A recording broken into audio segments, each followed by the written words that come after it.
और तुम्हारे इन पौधों में फल कितने दिनों में आएंगे?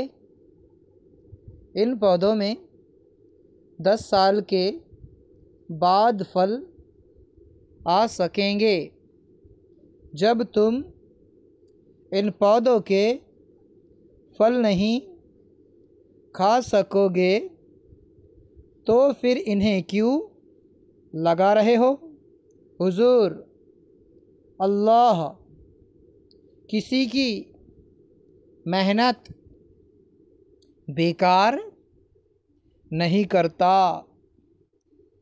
बागबान ने बाग के दरख्तों की तरफ इशारा करते हुए कहा, देखिए सरकार, मेरे बुज़ुर्गों ने जो पौधे लगाए थे उनके फल मैं खा रहा हूँ। अब जो पौधे मैं लगा रहा हूँ उनके फल मेरे बच्चे खाएंगे। बहुत खूब, बादशाह ने बेसाख्ता कहा।